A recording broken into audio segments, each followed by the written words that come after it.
Bienvenue sur le podcast High Value Entrepreneur. Je suis Roger. Les entrepreneurs, les créateurs de contenu, les artistes dont tu penses qu'ils n'ont pas besoin d'aide sont ceux que j'accompagne. Je suis un peu leur associé externalisé. Ce podcast est produit par le Studio 29. Si tu veux encore plus d'invités complètement dingues, ce qui va nous faire des épisodes encore plus fous les uns que les autres, abonne-toi, commente et like. Bon visionnage et bonne écoute.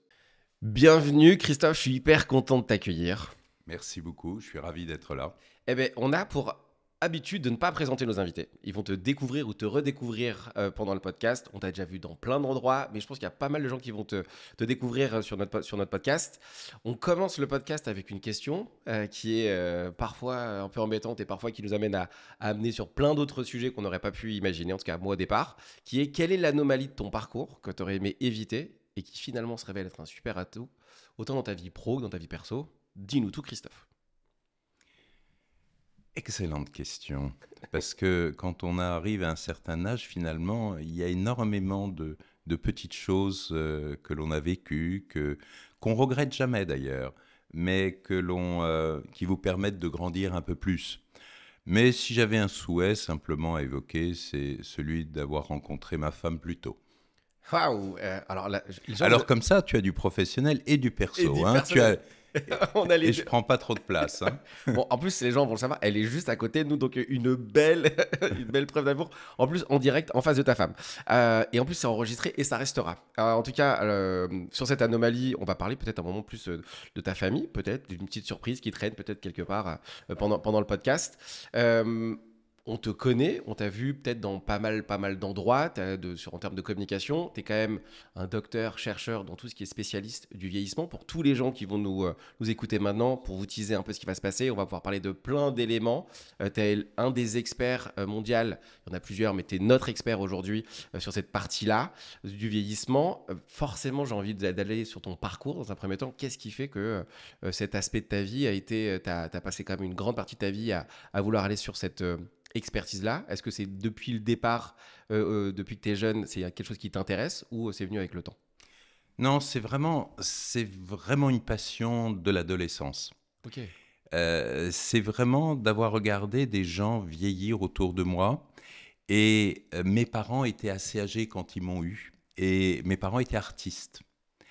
Et ils sont d'une génération où quand tu bosses pas, tu manges pas. Il n'y avait pas toutes ces histoires de retraite, etc. C'était ensuite, après la Deuxième Guerre mondiale. Enfin, tout ça était un peu compliqué. Et mes parents, mon père était premier Grand Prix de Rome, sculpteur, etc. Et à 80 ans passés, il continuait à travailler. Et ma mère était maître de ballet. Et à 74 ans, elle continuait à bosser, enfin à faire danser les autres. Elle avait son école. Et je me disais, comment se fait-il que ces gens soient encore actifs, en très bonne forme physique et mentale, alors que tu as de l'autre côté des gens qui ont 50 ans et qui sont déjà vieux. Donc cette différence extraordinaire, parce qu'il s'agit de 20 ans, hein, du vieux de 50 ans et du jeune de 70 ans, 20 ans. Qu'est-ce qu'on est prêts les uns et les autres à donner pour avoir ces 20 ans? 20 ans d'activité, 20 ans de plaisir, 20 ans de tout ce que l'on veut, de création, de projet. C'est fabuleux. Et ça me paraissait une injustice fondamentale. Et je trouvais étrange d'ailleurs que personne ne s'intéresse à ça. On parle d'énormément de problèmes économiques, sociaux, tout ce que vous voulez, politiques. Et là, il y a un truc énormissime, eh bien, dont personne ne parle parce que c'est acquis. C'est comme ça depuis toujours. Et même au Moyen-Âge, vous aviez des gens qui pouvaient vivre 90 ans.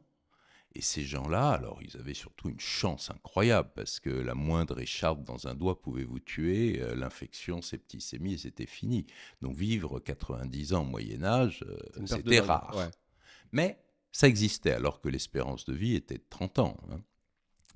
Donc là, j'ai commencé à réfléchir beaucoup à ça. J'ai parlé avec des amis de mes parents, et en particulier, j'avais rencontré l'ancien prix Nobel de médecine et de physiologie qui était André Vlov. Il m'a consacré toute une journée parce que j'hésitais entre la biologie, la médecine, et je me suis donc lancé en médecine. Et j'ai fait toute ma médecine en regardant, en ayant sur le nez, non pas ces lunettes-là, mais une espèce de petit télescope pour voir et le vieillissement là-dedans. Comment est-ce qu'on vieillit? Pourquoi on est malade? Etc. Donc, j'ai mon but n'était pas de guérir le cancer ou la tuberculose, mon but c'était de comprendre le vieillissement. Ensuite, je suis parti vers la spécialité émergente qui était la gériatrie. J'ai dirigé un service, etc. Pourquoi Et tu dis émergente? émergente parce Ouais. que la gériatrie est vraiment un concept nouveau. Ça fait partie de nos vies aujourd'hui, comme toute spécialité, comme la psychiatrie, la cardiologie, mais il y a 30 ans, non.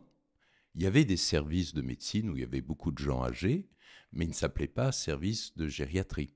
Ça s'appelait comment? Tu sais ou pas? Service de Non. médecine.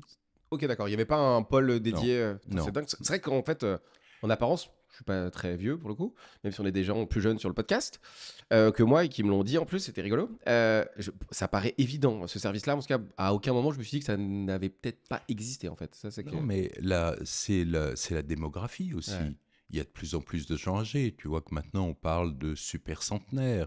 On dit que leur nombre va augmenter de façon cataclysmique, j'allais Oui. dire, parce qu'il y a aussi le côté social et tout ce que ça va représenter au niveau économique. Ok. Donc, à l'époque, c'était moins le problème, ou en tout cas, on ne voulait pas le regarder comme tel.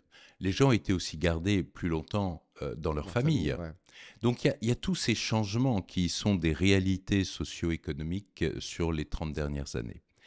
Mais la gériatrie, c'est la gestion du handicap.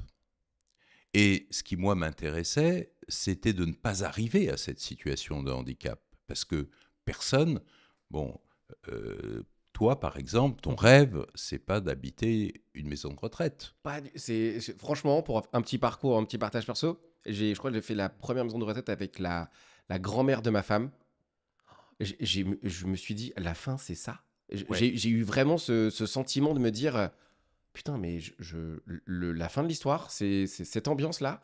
Ça m'a mis un énorme coup de stress. Je crois que c'est le premier rapport, et il n'y a pas très longtemps en plus, où je me suis dit, c'est pas si loin que ça en fait. Et en plus, ça se termine comme ça. Ça m'a fait peur. Et donc, pour répondre à ta question, non, pas du tout. J'ai pas du Voilà. tout envie d'arriver là, quoi. Et alors donc j'ai eu le même symptôme, la même pensée très forte, et je me suis dit waouh, non, c'est pas ça mon objectif. Mon objectif, c'est de comprendre ce phénomène qui nous fait vieillir et arriver à le moduler, arriver à l'inverser éventuellement. Et c'est comme ça que je suis allé vers la physiologie, qui est en fait la science qui s'occupe du fonctionnement normal du corps humain. J'ai beaucoup voyagé, je suis allé aux États-Unis, j'ai rencontré plein de gens. J'ai créé ma propre structure de physiologie, d'évaluation, et j'ai beaucoup travaillé sur cette notion d'âge physiologique. Et on en parlera peut-être tout à l'heure, il y a un âge chronologique, un âge ressenti, un âge physiologique. Et c'est important d'évaluer les gens, mais d'évaluer en fait leur capital santé. Parce que les gens qui ont pris ce podcast comme ça en cours vont se dire « ouais, c'est un médecin, il va nous parler de maladie, etc. » Non, on va parler de santé, on va parler de votre capital santé. Et votre capital santé, c'est ce que vous avez de plus précieux. Et ça se cultive très jeune. Parce que, si tu me permets, j'aimerais revenir sur cette notion de vieillissement. Parce que vieillissement, en fait, on parle toujours de vieillissement, ils vieillissent plus ou moins, etc. Mais le vieillissement, c'est en fait qu'un marqueur du temps qui passe. Un gamin de 16 ans est vieux par rapport à un gamin de 12 ans, mais ça n'a pas la même valeur. Et donc, en fait, il y a deux vieillissements qui concernent l'être humain. Il y a depuis la conception jusqu'à la fin de l'adolescence. Et tu vois, la fin de l'adolescence, toi, c'est déjà un petit peu plus Non, il y a loin. 2-3 ans max. Le vieillissement, à ce moment-là, est positif. C'est ce qu'on appelle du développement. Mm. Et dès la fin de l'adolescence, eh bien, on tombe dans un deuxième cycle qu'on appelle la sénescence. Ça veut dire que tous nos systèmes vont commencer à se dégrader. Progressivement, très progressivement, insidieusement. Et du coup, entre 20 et 30 ans, on ne sait pas trop ce que ça veut dire la sénescence, parce qu'on a d'énormes réserves. Entre 30 et 50, j'adore raconter ça, c'est vraiment le hold-up de la vie. Entre la famille et le boulot, tu as tes vraies 20 plus belles années et qui disparaissent. Comme ça, elles passent à une vitesse folle. 50-60, c'est une année, c'est intéressant parce que c'est là où toutes les maladies commencent à se mettre en place, mais restent latentes. Si Ouais. tu vas voir ton médecin, il ne va pas trouver de maladie, mais tous tes systèmes se dégradent pour de bon. 60-70, ben, là, les maladies apparaissent. Et tu sais que l'espérance de vie en bonne santé en France, elle est autour de 80, ouais, 70-80. 65 ans, 60, enfin, c'est discuté et on Ouais. pourra revenir là-dessus sur ce paramètre de l'INSEE. Et 70 et au-delà, c'est les complications des maladies, l'AVC, l'infarctus, etc. Donc l'idée forte, c'était de se dire, ben, faut pas attendre que les gens soient malades. Faut s'en occuper tant qu'ils sont en bonne santé pour les maintenir en bonne santé le plus longtemps possible.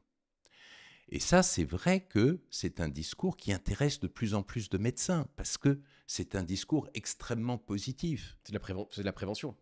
C'est de la prévention. Mais attention, là aussi, le terme de prévention est un cache-misère. Parce qu'en fait, il y a 3 types de prévention. Tu as la prévention primaire, ce que je fais, c'est comment faire pour ne pas être malade. Ensuite, la prévention secondaire, c'est du dépistage, c'est-à-dire que la maladie, elle est là. Quand On une a des femme fait une symptômes ou. Ouais. mammographie, c'est pour dépister un cancer du sein, mais le cancer, il est là. Ouais. Et la prévention tertiaire, c'est une fois qu'il y a une pathologie, par exemple un infarctus du myocarde, comment faire pour que ça n'évolue pas vers une insuffisance cardiaque, c'est-à-dire vers quelque chose d'encore plus embêtant et grave. Donc, euh, la vraie prévention, c'est la primaire. Ça, c'est les définitions de l'OMS, hein, c'est pas d'aujourd'hui, c'est quelque chose que l'on connaît depuis très longtemps. Et alors, dans le langage courant, on confond souvent prévention et dépistage. Ah, rien Ok. à faire, rien à voir. C'est 2 métiers différents. Il faut faire du dépistage quand on fait aussi de la prévention primaire, parce que c'est important de trouver une pathologie le plus tôt possible, mais c'est très important de trouver cette pathologie quand le système commence à se dérégler, pas quand la Hmm. pathologie est déjà là. Et tu te rends compte, et ça c'est un point important, que dès 20 ans, par exemple, tes artères, elles changent, elles commencent à se rigidifier. Et ensuite, cette rigidification va évoluer en fonction de tes gènes, en fonction de ton mode de vie, de ton environnement. Et au bout d'un certain degré de rigidification, elles vont commencer par s'obstruer. Donc il y a un continuum.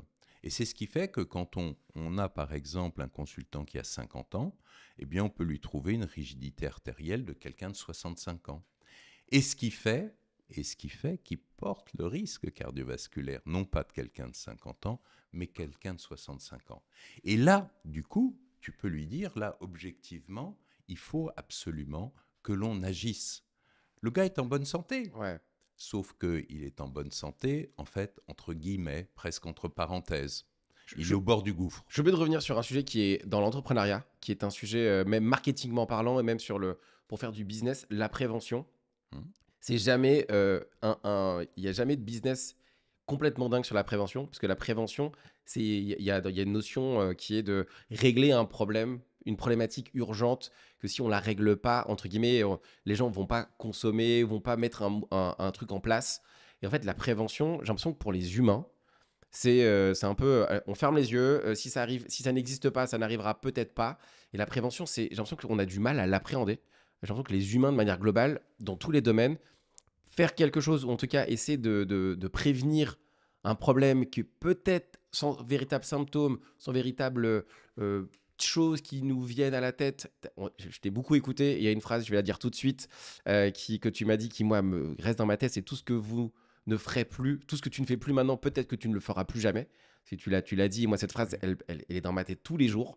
En fait, c'est une phrase de prévention. En fait, moi, je la vois comme une phrase de prévention, mais j'ai l'impression que la plupart des gens, tant qu'ils n'ont pas de symptômes, tant ils n'ont pas d'alerte, j'ai l'impression que la prévention, ça rentre pas dans la tête des gens. Est-ce que toi, tu es d'accord avec ça ou pas du tout?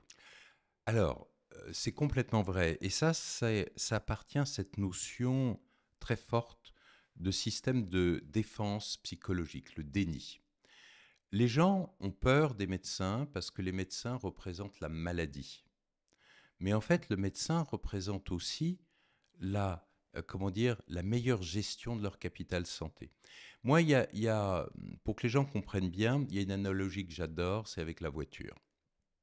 Quand tu achètes une voiture, tu investis dans cette voiture et ton intérêt, c'est qu'elle puisse toujours te rendre service et qu'elle ne te lâche pas quand on a besoin le matin à 6 heures pour aller faire un podcast. Et pour ne pas être dans cette situation, tu fais de la maintenance.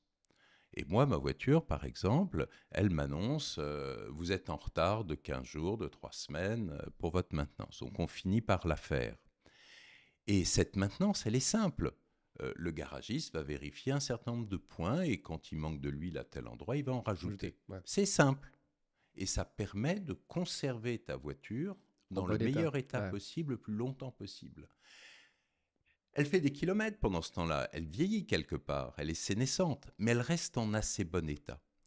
Et pourquoi nous, en tant qu'êtres humains, on n'accepte pas cette réalité? On n'accepte pas cette réalité parce que notre corps se dégrade. Il y a plein de choses qui changent dans notre corps. Il y a plein d'éléments qui vont devenir déficitaires ou carentiels. Et donc, ces éléments-là, il faut les corriger. Et on a tous les éléments scientifiques pour ça. On a les moyens de mesure, on a les moyens de correction. Et pourtant, on préfère rester loin de ça en disant « je vais bien ». Moi, j'adore. Moi, des fois, je vois des gens qui ont 50, 60 ans, mais même dans des dîners ou avec des amis, je vais super bien. Et puis on les voit commencer à prendre leurs comprimés pour la tension, pour le diabète, etc. Ils vont pas super bien. Ils sont malades mais équilibrés. Mais ils sont plus en bonne santé.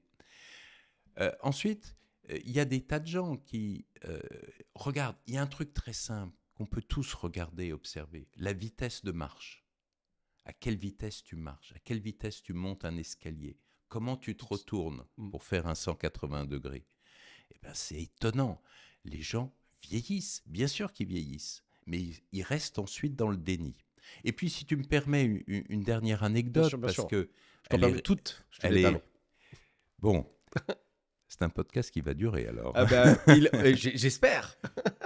C'est par exemple, moi j'aime bien le tennis. Bon, c'est très rigolo, mais tu regardes, quand tu as des enfants, tu te dis, bah, je vais jouer avec mes enfants. Et puis ensuite, avec mes enfants. Et ensuite, contre mes enfants. Et puis, quand tu as 50 ans et que tu as des gamins de 20 ans, ils finissent par te mettre 6-0, 6-0, 6-0. Donc tu te dis, il s'est passé un truc. Il s'est passé un truc. Et à ce moment-là, tu te dis, mais bon, je vais jouer avec des gars de mon âge. Tu joues avec des gars de ton âge. Et là, tu es de nouveau une équivalence. Et puis ensuite, tu te retrouves à jouer en double. C'est que tu as descendu, tu vois. Et tu acceptes ça. Parce que tu te dis, c'est la normalité. Et au fond, toi, tu es tout de même meilleur que tes copains. D'accord? Ouais. Donc quand tu te regardes, tu te désoles, mais quand tu te compares, tu te rassures. Mais en fait, on est dans la dégradation. Et cette dégradation, elle fait peur, parce qu'ensuite, forcément, si tu te projettes au long terme, 20 ans, 30 ans plus tard, bah, tu vois la maison de retraite, quoi. Hein, dans le meilleur des cas, si Dieu t'a prêté vie aussi longtemps. Donc, et si tu vas voir ton médecin en te disant tout de même, je suis un peu embêté, j'ai l'impression que je suis moins performant, etc., le gars va prendre ta tension, tu es à 12,7, va t'examiner, il n'y a rien d'anormal, va faire une prise de sang, et puis dans les gros paramètres, tout va bien. Sauf qu'on n'a pas vu tous les paramètres de la sénescence. Et c'est là où vraiment on rentre dans une spécialité différente, dans un univers différent. Le garagiste qui reçoit ta voiture qui est en panne, il n'a pas les mêmes réflexes que le garagiste qui reçoit ta voiture qui fonctionne et dont il fait la maintenance. On ne regarde pas les mêmes choses. Et c'est la grande chance que nous avons aujourd'hui, nous, dans notre génération, c'est d'avoir accès aux technologies qui nous permettent d'évaluer les gens, donc mesurer leur âge physiologique, ce qu'on appelle nous des cartographies physiologiques, et de pouvoir les corriger. Il y a 20 ans, ça n'existait pas. Il y a 15 ans, ça n'existait pas. On commençait. Hein.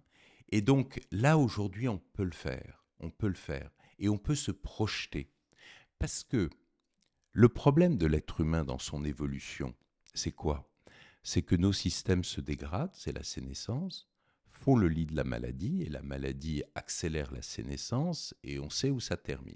Bon. L'idée, c'est quoi? C'est de nous maintenir dans la meilleure santé possible le plus longtemps possible. Mais c'est un travail, ça implique qu'il faut se poser la question. Il faut se poser la question, est-ce qu'on veut finir en maison de retraite ou pas? Et ça, c'est quelque chose qui est hautement dépressogène. Les gens préfèrent être dans le déni, dire non, moi je veux même pas y penser parce qu'aujourd'hui je vais bien et j'irai bien le temps que j'irai bien. Et ils prient donc que ça soit le plus longtemps possible. Ou sur le facteur génétique. Il y a des gens qui disent ah ben moi j'en connais, hein, qui disent ah ben moi dans ma famille ils ont tous vécu hyper longtemps, donc grosso modo pour moi c'est cadeau, je vais vivre jusqu'à hyper longtemps, génétiquement parlant, c'est comme ça que ça se passe dans ma famille. Alors, tu as raison, il y a un paramètre génétique qui existe et il y a 30 ans, on considérait que c'était en gros 50% de l'espérance de vie. Ok. Maintenant, plus on avance dans les études, la précision des études, plus le paramètre génétique diminue et plus on efface, parce qu'il y a autre chose, il y a ce qu'on appelle l'épigénétique. Et l'épigénétique bouleverse ces notions de génétique parce que un gène va s'exprimer, mais en fonction d'un autre gène, de si tu manges du brocoli ou pas, si tu es heureux ou pas, si tu fais du sport ou pas. Donc finalement, interpréter une cartographie génétique est hyper complexe, sauf pour quelques gènes dont on sait, comme par exemple pour certains cancers du sein, où on est presque à 100%. Donc, mais pour tout le reste, c'est pas vrai du tout. Ouais. Et donc, moi je dis, et j'aime bien le dire et le répéter, on n'est pas prisonnier de ces gènes. Donc il ne faut pas partir avec ce fait que tu as des grands-parents ou des parents qui ont vécu plus de 90 ans et que tu es tranquille jusqu'à 90 ans. Parce qu'il y a une autre notion super importante, c'est dans quel état ils sont. Parce que ce n'est pas parce que tu as 90 ans que tu peux aller faire ton tennis, voyager, faire des trucs. Souvent, ils sont en maison de retraite. Souvent, les problèmes de santé ont commencé à 55, 60 ans et ils ont en fait une longue période de vie qui est une période de vie malade et ensuite en perte d'autonomie. Donc, je veux absolument pas briser le moral des gens. Restez avec nous, ne coupez pas. Là, c'est ce que j'allais dire. Là, pour le coup, c'est un super. En fait, je pense que la prévention, je pense que si les gens se projettent pas dans le fait que, en plus, il y en a beaucoup qui ont là qui nous écoutent, qui ont entre allez, 20 et 35 ans, donc ils sont en plein dans le sujet, je pense, ceux qui nous écoutent maintenant. J'ai l'impression que si on n'installe pas aussi un peu de peur ou de dire que vous êtes en plein dans le moment où potentiellement le vieillissement, vous pensez que vous êtes tranquille, il n'est pas si loin que ça. Et justement, le fait que ça va gentiment commencer à baisser, on peut le ralentir maintenant. Et j'ai forcément envie de te poser la question, comment on peut savoir l'état de notre vieillissement? Est-ce qu'il y a des indicateurs qu'on peut observer? Tu parlais de comment on se retourne, de comment on court. Avant d'aller là-dessus, j'ai une petite anecdote. Je sais que mon fils, il a 10 ans, il écoute les podcasts. Mon fils m'a fait un premier exercice de prévention. Ouais. Il a 10 ans. On était à Annecy et il me regarde et ça fait 10 ans qu'il veut courir vite. Donc il s'entraîne, je lui dis voilà comment il faut faire, voilà comment il faut faire. Et un soir, il me regarde et il me fait papa, viens on fait la course. Il a 10 ans dans ma tête, je le regarde, je fais on fait une première et là je vois il part et là sur les 3 premières secondes je me dis putain ça va, je vais peut-être pas gagner pour la première fois. Je vais peut-être pas gagner pour la première fois la course. Je fais ça juste pour lui là. Quand il va le regarder, je me suis arrêté, j'ai fait attends, on recommence. Et là, j'ai réussi à gagner. Le lendemain, j'avais des courbatures dans les cuisses. Et il a 10 ans. Et je me suis dit, waouh, on y est, tu vois. Ouais, et c'est le début, parce C'est le que en début. fait, c'est deux courbes qui se croisent. Oui. C'est toi qui diminues et c'est lui qui monte. D'accord? Ça fait Donc, mal, ça. c'est que le début. Ouais, Tu vois, je te le dis. ouais, Hein, je le sais, je l'ai senti le lendemain que c'était le début. Mais tu as deux solutions. Tu as la solution qui consiste à dire je cours plus avec lui. Ah oui, non, c'est hors de Allez. question. Ouais. Oui, non, mais Ouais.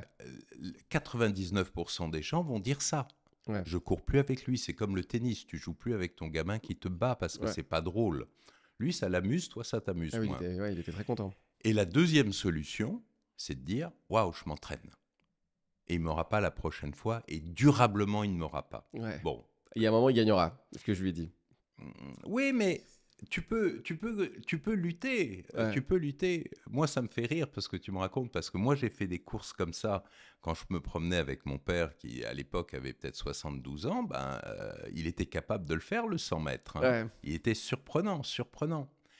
Bon, donc, si tu veux, c'est vrai qu'il y a des gènes qui jouent, mais les gènes, c'est pas tout. Et il faut pas dire j'ai des bons gènes ou d'ailleurs j'ai des mauvais gènes. Ouais. Hein. Il faut être aujourd'hui conscient qu'on a un corps et que ce corps doit être entretenu. D'accord ? C'est notre responsabilité. notre responsabilité. Et ça commence très tôt. Donc on pourrait même dire que ça commence dans la jeunesse, parce que, et ça c'est une lutte de tous les parents, c'est vrai que certaines boissons hyper sucrées, c'est pas bon, ça use leur pancréas. Ils adorent ça, nous on peut éventuellement adorer ça aussi, mais c'est pas idéal.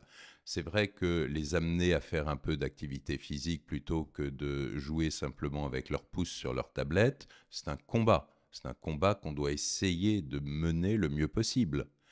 Parce que c'est à cette période-là qu'ils vont arriver au maximum à la fin de l'adolescence de leur capacité. Et s'ils n'y arrivent pas, ou s'ils restent loin de ce maximum, ben, ils descendent à partir de Hmm. là. Et ça, c'est le grand enjeu de notre population actuelle, avec tous les gens qui sont en surcharge pondérale, tous les gens qui sont sédentaires, qui mangent mal, pour plein de raisons. Mais ça peut changer. Et pour que ça change, il y a deux choses essentielles. Il faut avoir l'information. Oui, aujourd'hui, on peut faire des choses. Oui, on peut s'occuper de vous. Et la deuxième chose qui est très importante, c'est que ça marche. Hmm. Donc la motivation est fondamentale. L'information et la motivation. L'information, quels sont les points clés que tu peux. Là, on recommande. Là, j'ai donné l'exemple, moi, avec mon fils, d'avoir fait une course. Hmm. J'ai vu, il m'a donné l'opportunité de me rendre compte que ça faisait un mois que je faisais pas de sport et que ça se voyait. Et que j'étais pas dans la forme physique que moi j'imaginais. Et c'était pas si grave que ça depuis un mois que je fasse pas trop de sport. Il m'a donné un très bon rappel. Mais est-ce que quand on est. Il y a beaucoup de gens qui nous écoutent qui sont entrepreneurs, qui sont sédentaires. Il y en a beaucoup qui adorent faire du sport, mais il y en a aussi beaucoup qui aimeraient en faire plus. Parce qu'avoir plus d'activité physique ou mieux manger. Parce qu'en plus, avec les Uber Eats et tout, aujourd'hui, c'est facile de rester à la maison, de faire très peu de pas derrière son ordinateur, derrière son truc. Est-ce qu'il y a des indicateurs qu'on peut observer où on est en train de se dire ah, ça y est, c'est parti quoi. Non, il y a tous les indicateurs fonctionnels. Bon, on en a cité quelques-uns, c'est l'observation. Ça ne nécessite aucune machine, rien du tout. C'est simplement avoir les yeux ouverts, accepter de se regarder dans un miroir et se rendre compte que ben, finalement, ça baisse. Et le regarder objectivement. Hein. Pour les entrepreneurs, c'est comme tous les ans ou tous les mois, ils regardent ce qu'ils ont en caisse. Hmm. Et à un moment donné, ils peuvent, si ça diminue, ça diminue. Ils peuvent dire, OK, je regarde pas Hmm. et ça se finit mal, ou ils prennent des mesures. Et pour leur santé, c'est pareil. Et il vaut mieux s'occuper de son capital santé le plus tôt possible. Et c'est d'ailleurs assez intéressant parce que ça explique aussi cette génération de biohackers qui Hmm. commence à 20 ans, 25 ans. Mais il y a aussi toute cette série de gens. Nous la majorité des gens que nous voyons, qui sont intéressés par leur santé, c'est 50, 60. 50 ans, 60 ans. Bah oui, parce qu'à 50 ans, c'est vraiment pas comme à 40. Et les gens qui bossent, ben, ils s'en rendent compte là qu'il y a un hiatus. Alors là, soit ils restent effectivement dans le déni, soit ils se posent des questions, ils commencent à chercher, et ils regardent que dans le monde, il y a plein de choses sur le sujet. Mais ça commence avant. Moi, il y a les 3 dernières personnes que j'ai vues, par exemple, cette semaine, ils avaient entre 38 et 42 ans. Pareil, des entrepreneurs qui se disent waouh, je me rends compte que c'est pas comme avant, et je me rends compte aussi que c'est maintenant qu'il faut que j'agisse. Hmm. C'est pas dans 5 ans, dans 10 ans ou dans 20 ans. Donc, cette prise de conscience-là, elle est fondamentale. Elle est fondamentale. Alors, ensuite, c'est vrai que ça nécessite du temps. Il faut s'investir dans sa santé. C'est vrai que, et moi je le dis, c'est un combat avec votre planning. Il faut que vous vous réserviez des temps. Donc, vous voyez ça avec votre collaboratrice en disant, ben voilà, de 8 heures à 10 heures, le lundi, le mercredi, le vendredi, je suis pas là. Tu t'en parles dans ton livre. Est-ce qu'il y a un minimum syndical qu'il faut faire dans le. Ouais, il y a un minimum, ouais. C'est quoi le minimum? Le minimum idéal, c'est 3 fois par Ouais, semaine. c'est ce que tu dis. D'accord? Une fois par semaine, faut pas se leurrer. C'est de l'entretien. Donc, Oui, si on est déjà pas terrible, on s'entretient dans le pas terrible. terrible. Ok. 2 fois par semaine, on gagne déjà un tout petit peu. Mais toutes les études montrent que 3 fois par semaine, c'est bien. Et Alors, il y a un élément que tu dis, je suis désolé, je te coupe, sur le fait de. Parce que c'est 3 fois par semaine, t'en parles souvent, avec à la fin, il faut être fatigué, Faut avoir vraiment bossé, il faut avoir fait une vraie séance de sport, pas juste être allé au sport. Donc, il y a cette notion aussi de je suis allé au sport, j'ai fait mes 3 fois par semaine, mais en fait, j'ai pas véritablement fait de sport. Alors ça, c'est l'illusion du sport. Ouais, Moi, j'adore ça. Moi, je vais en salle, j'ai une très jolie salle, et je regarde les autres. Ils sont là pendant une heure et demie, mais en fait, ils ont bossé que 20 minutes. Parce qu'ils ont discuté avec les potes, c'est aussi un endroit de ouais, rencontre où socialement les gens parlant, sont ouais. sympas, on parle, tiens, tu fais tel exercice, tu pousses combien, ah oui, et puis ma tante, et puis mon week-end. Les mecs bossent un tiers du temps réel. Et ensuite, il y a, si on parle de musculation, pour faire du muscle, il faut faire un travail contre résistance. Hein, c'est comme ça, il n'y a pas autre chose. Et donc, on voit beaucoup de gens qui travaillent dans le confort. C'est-à-dire, ils font leurs répétitions, mais à un poids qui Oui, ça est passe quoi. sympa. Ouais. Non, ça passe, mais c'est Mm. surtout sympa. C'est-à-dire que ça fatigue pas trop. Mm. Donc, à la fin de leur séance, ça va. Et ils n'ont pas les courbatures parce que s'ils font plus, ils auront des courbatures. Et comme ils veulent pas de courbatures parce que c'est embêtant, donc ils n'en font pas plus. Donc, du coup, ils ne progressent pas. Et il faut bien comprendre, et moi, je fais beaucoup de formations médicales, hein, post-universitaires, et je montre toujours une diapositive d'un Américain de 92 ans. 92 ans. Et quand je suis devant mes étudiants qui sont tous des médecins, je leur dis, il n'y en a pas, comme vous, là, il n'y en a pas qui ont plus de 92 ans dans l'amphithéâtre. Donc, ça vous concerne tous. Et le gars, je montre une IRM de cuisse, ça a été publié, avant et après 3 mois de sport, mais de vrai sport, plus 44% de masse musculaire. Plus 44% de masse musculaire. Alors que normalement, je sais pas si c'est vrai, mais normalement, en tout cas dans l'imaginaire, on se dit que bah, en fait, quand on vieillit, on perd du muscle. Et donc là, tu es en train de dire qu'on peut gagner du muscle même. Alors, c'est pas du tout de l'imaginaire. Quand on est dans nos vies habituelles, on perd régulièrement du muscle. Et ça nous mène à un concept qu'on appelle la sarcopénie. Et la sarcopénie, c'est une insuffisance de muscle, mais qui a de vraies conséquences sur ta santé. C'est-à-dire que ça va jouer sur tes réserves de protéines, sur ton immunité, sur ta gestion des sucres et la glycation, qui est un des mécanismes importants de la sénescence. Et c'est aussi lié aux hormones qui diminuent, évidemment. Il y a plein de facteurs. C'est lié aussi à l'inflammation qui monte. Donc, il y a tous ces éléments qui vont faire que ta masse musculaire va descendre. Et tu peux être, et là c'est très surprenant parce que tu peux être fin, mince, vraiment, et faire l'admiration de tes pairs à 50 ans, par exemple, et être en sarcopénie. Ok. D'accord? Parce que tout le reste est pris par de la graisse, en fait. Et si tu ne passes pas sur le bon examen, qui est un examen qu'on appelle nous une IDEXA, et qui permet de mesurer ta composition corporelle avec au gramme près ta masse musculaire, ta masse grasse viscérale, Parce que beaucoup chez les nutritionnistes et les diététiciens, c'est cette machine-là où qu'on tient là, où on est assis dessus et qui calcule avec l'électricité, ça. avec de Et l'électricité, avec en tout cas un courant qui passe, un qui courant calcule. qui passe, ouais. On va le dire comme ça. Ouais. Non, c'est des systèmes, si tu veux, qui sont des systèmes grossiers. Ok. Ça s'appelle des systèmes d'impédance-métrie. Oui. Ça se fait. Alors, ouais, on va dire un mot là-dessus, si tu veux. Tu as des systèmes, tu as des balances où tu mets tes 2 pieds dessus et ils te donnent un certain nombre Mm. d'informations, mais ça ne touche que le bas du corps. Donc, c'est une information qui est fausse. Ok. Ensuite, tu as des choses plus évoluées où tu as effectivement Les 4 poignets. points de mesure, où là, tu vas avoir une appréciation qui est plus juste, mais qui ne reste pas du tout le gold standard. Donc, généralement, nous, ce qu'on recommande aux gens, c'est d'abord de faire effectivement une composition corporelle avec le gold standard, et ensuite, ça permet aux gens, s'ils ont une balance à impédance-métrie à 4 points, Mm. ça leur permet de mesurer l'écart et entre les deux, ça leur permet de faire un suivi, sachant que l'erreur est toujours la même. Ok. Mais erreur, il y a évidemment. Donc, là, tout ce qu'on fait, nous, ça va être le physiologique, c'est du médical. C'est du médical, ça implique des systèmes qui sont un peu plus importants, qui sont validés, et nous, on ne travaille qu'avec des gold standards, c'est-à-dire les meilleurs instruments.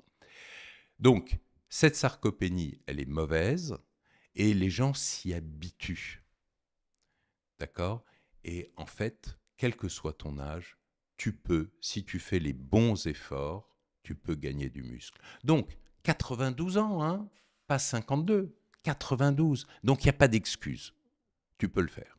On parle de la sénescence depuis tout à l'heure, tu l'as beaucoup dit. Moi, j'aimerais savoir à quel moment, toi, t'es rentré avec cette notion de sénescence et qu'est-ce que ça a provoqué chez toi, le fait de découvrir ce concept et bah, surtout, après, c'est quoi la sénescence finalement? La sénescence, c'est ce que je te disais tout à l'heure, c'est la période de vieillissement qui est négative, c'est là où nos systèmes se dégradent, mais tous nos systèmes, mais à des vitesses différentes, artérielles, cardiaques, pulmonaires, rénales, cérébrales, etc. Donc tout se dégrade. Alors tiens, un point important si tu me permets, le cerveau, Hmm. parce que le cerveau se dégrade aussi. Et souvent ce qui se passe, c'est que en fait, euh, on a pas des, si c'est des formes de techniques pour contrebalancer la dégradation de notre cerveau. C'est-à-dire on sait qu'on va plus être capable de faire ça ou d'être moins performant, et donc on trouve des solutions qui vont cacher ces choses-là. Par exemple, je te donne un exemple. Reprenons le tennis. Quand tu as 20 ans, tu cours sur toutes les balles, même celles qui sont perdues. Mais tu y vas, tu dois Ouais. y aller, tu dois tenter ta chance, même s'il n'y en a que 1%. Mais à 50 ans, Tu dis tu bon, gères. ouais. Donc, si tu la sais qu'elle est partie, tu te remets au centre, tu attends la suivante. Donc, la gestion, on apprend à gérer cette diminution progressive de nos différents systèmes. Donc, on apprend à vivre avec notre sénescence le plus longtemps possible. On reste dans l'illusion. Parce que du coup, à 20 ans, tu sors complètement hors d'haleine, transpirant, à moitié mort de ton petit match.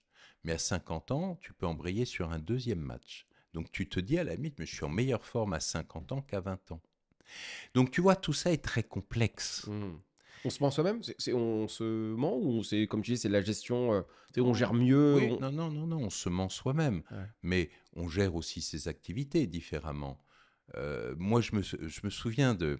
C'était...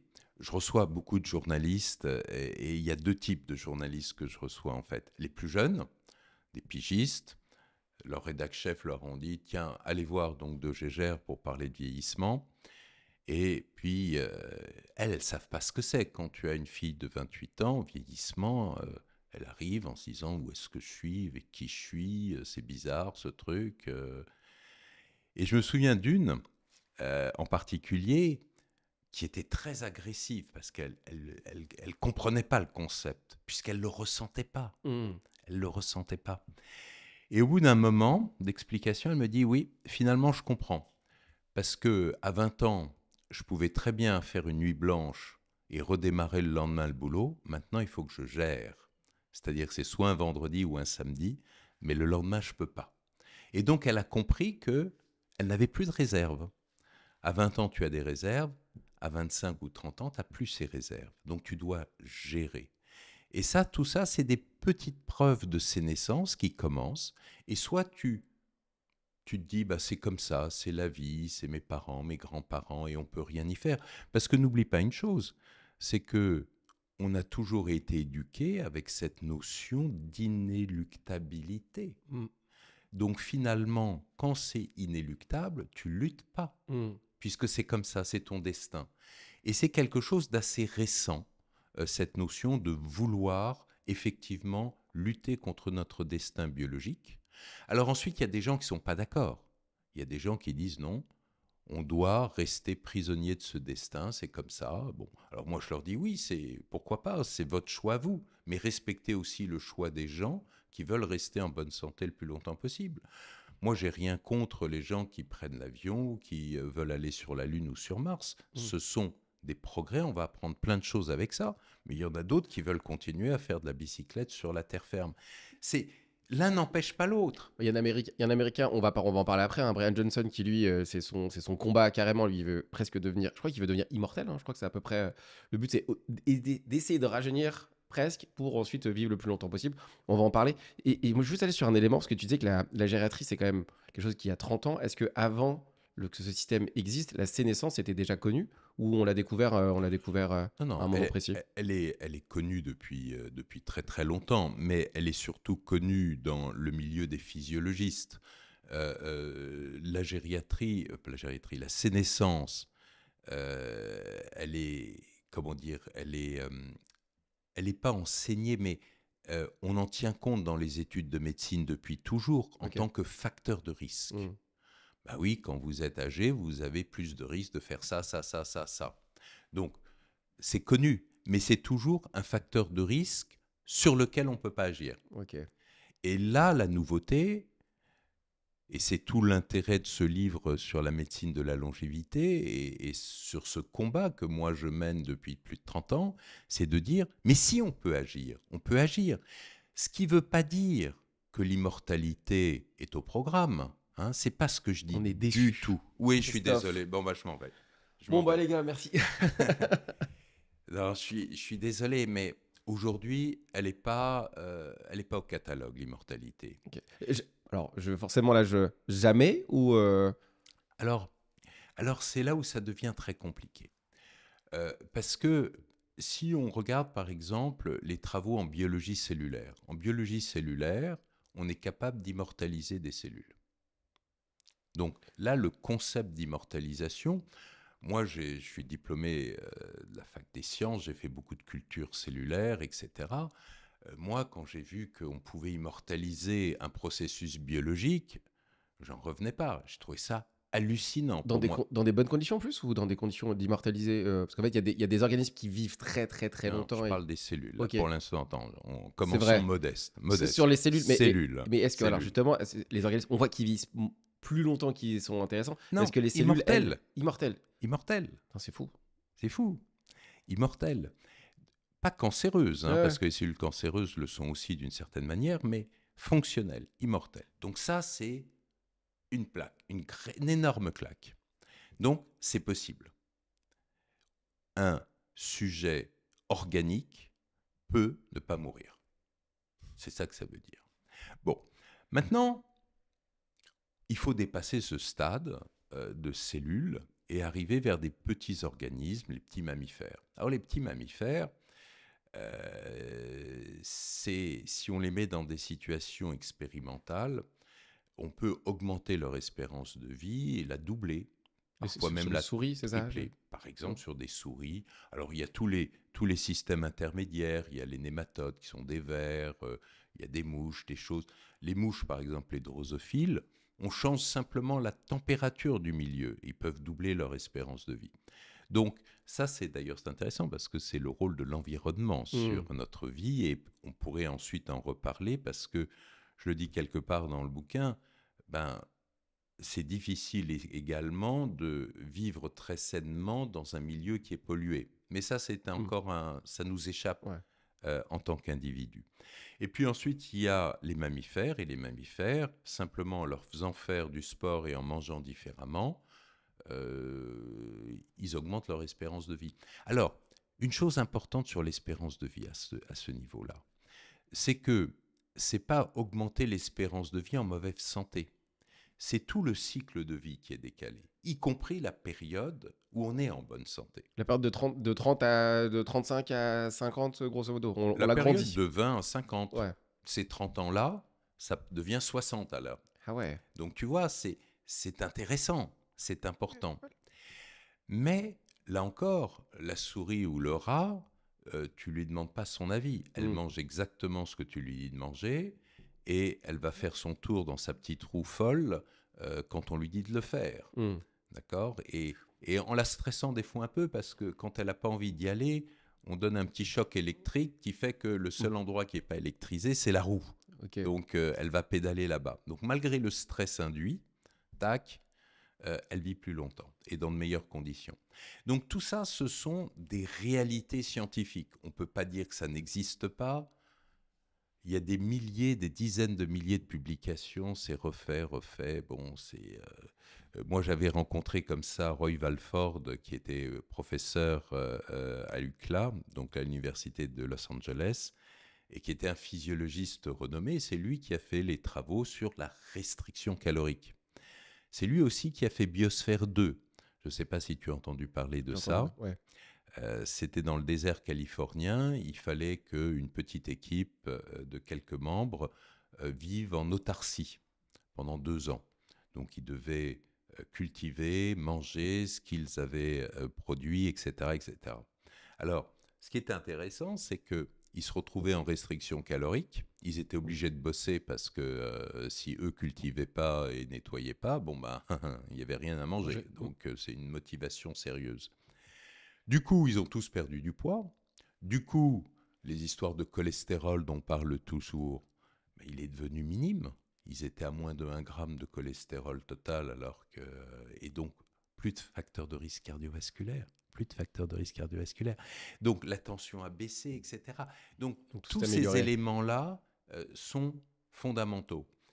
Mais le problème, c'est que faire une restriction calorique, c'est compliqué. Bah, C'est compliqué. surtout dans notre monde actuel où tout est accessible comme ça. Et en plus, il ne faut pas faire trop de déplacements pour l'obtenir. Mais encore, parce qu'on vit donc en société. Hmm. Moi, quand j'étais à l'hôpital Broussais, il y a très longtemps de ça, et en rentrant justement de Californie, j'avais voulu ouvrir une consultation de restriction calorique. Alors, c'était super sympa parce que la consultation était pleine en 3 heures. Parce que il y avait eu un entrefilet dans un magazine et tout le monde s'est précipité. Mais au bout de 6 mois, il n'y avait plus personne parce que personne ne tient une vraie restriction calorique. Et souvent, la nourriture est une manière d'échapper à notre vie stressante. Parce que souvent, c'est le seul plaisir qu'ont les gens. Hmm. Donc, on se retrouve dans une situation qui est compliquée. Et si tu veux maintenant rebondir sur Brian Johnson, Il y avait deux sujets. Il y avait le stress. J'allais t'emmener sur le stress. Avant d'aller sur Brian Johnson, tu dis que le stress positif n'existe pas. Alors que, en fait, elle- tu l'as dit en tout cas plusieurs fois. Et ouais, forcément, on en parle du stress positif. Et ce bien serait cool sûr. d'avoir ton avis là-dessus. Alors, ça fait partie de ces erreurs sémantiques. Un stress, c'est mauvais pour le corps. Donc, ça l'abîme. Donc, parler d'un stress positif, ça me Ouais, paraît pas, c'est antinomique. ok, Donc c'est sémantiquement une correct. bêtise. Ouais. En revanche, c'est vrai que quand tu as un examen, quand tu veux réussir un truc, ben, tu as une motivation, tu es motivé à mort, d'accord? Mais ça, c'est positif. Si tu es stressé, si tu commences à pas pouvoir dormir, si tu commences à ne pas pouvoir manger, si ceci, cela, c'est négatif. Donc le stress, biologiquement, chez un physiologiste, est toujours négatif. L'aspect positif, c'est la motivation, c'est ce qui va t'amener à faire des choses, à te battre, à réussir quelque chose, à gagner un challenge. Ça, c'est positif. Et ça, c'est positif pour ton corps Ouais. aussi, parce que du coup, au niveau du cerveau, tu as plein d'ondes positives et qui vont justement entretenir cette motivation. Il y a un truc avec le cortisol, t'en parles pas mal. En tout cas, j'ai beaucoup entendu parler sur le sujet. Une phrase qu'on m'a beaucoup dit, c'est tout cortisol évité et dopaminergique à hauteur du cortisol évité. C'est-à-dire que plus la situation, elle est grosso modo, le cortisol va générer du stress. Et en fait, de ne pas subir ce cortisol, ça devient dopaminergique. Le fait de ne pas payer ses impôts, ça crée du cortisol. Le fait de payer ses impôts, ça crée du cortisol. D'éviter de les payer, ça devient dopaminergique. Ça, c'est un truc qui t'engage toi, hein, Ben, sur les non, impôts. mais je suis totalement. Bah, j'ai commencé par. On m'a dit que. Oui, oui, j'ai bien compris. Est-ce que tu Alors en es fait, d'accord avec ça ou pas non. du tout? Qu'est-ce qui se passe quand tu es stressé? Ton cortisol est sécrété par tes corticosteroïdes surrénales. Ce cortisol, lui, il va te préparer au combat. C'est-à-dire, il va augmenter ta glycémie, il va augmenter ta tension, etc. Donc, c'est bien si tu veux combattre ou si tu veux fuir. Donc, tu vas faire de l'exercice musculaire Mhm. et là, tu le consommes, ton Cortisol. cortisol. Dans la vie aujourd'hui, si tu as une contrariété au boulot, tu peux pas mettre ton poing dans le visage de ton patron et tu peux pas non plus faire un 100 mètres dans un des couloirs de l'entreprise parce que ça sera mal vu. Mm. D'accord? L'un comme l'autre. Donc tu es obligé de Ouais, l'accepter, de le gérer. Et ce stress-là te bouffe. ok. Parce qu'il va ressortir la nuit, il va t'empêcher de t'endormir, il va faire que tu vas te réveiller, etc., etc. Et là, tu t'abîmes. Ok. Donc, d'où l'importance d'ailleurs d'avoir une activité physique de type cardio-training, parce que ça va te permettre de le manger, ce stress, de le détruire, ce cortisol. Ensuite, tu as un autre système qui est le système de la récompense. Et ce système de la récompense, c'est le sucre.